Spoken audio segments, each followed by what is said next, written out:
Yo, yo. Καλησπέρα. Γεια σου φιλέ. Ένα κομμάτι αφιερωμένο σε όλους σας.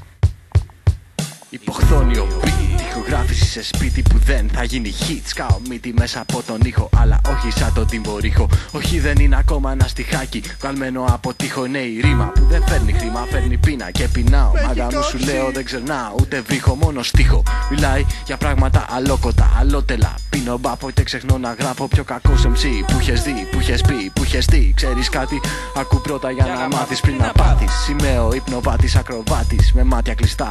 Δίνω πάσα το μικρόφωνο στον MC μπροστά. Η κοκνιά και τα λοιπά είναι γνωστά. Πάρτα τώρα καυτά.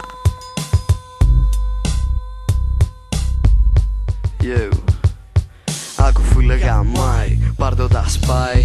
Κι ακόμα τίποτα δεν έχεις δει, μιλάει δίδυμο που το έκανε έχεις φανταστεί. Αντίτιμο, ούτε το ελάχιστο πολύτιμο για κάθε άχρηστο σπαστικό ποζερό γαμιά. Καμιά φορά καλύτερα να μασάνε παρά να μιλάνε για μια φορά. Το στόμα μου δεν κάνω τσόντα για λεφτά. Κι είναι γύρω πολλά μέτρητα μέτρα τα δέμα φορά. Ψήσου, κάτω κι εσύ, η διαφορά δεν είναι στον MC ούτε στην παραγωγή. Είναι σ' όποιον το δίνει free. Είναι σ' όποιον το δίνει free. Είναι σ' όποιον το δίνει free. Είναι σ' όποιον το δίνει free. Είναι σ' όποιον το δίνει free.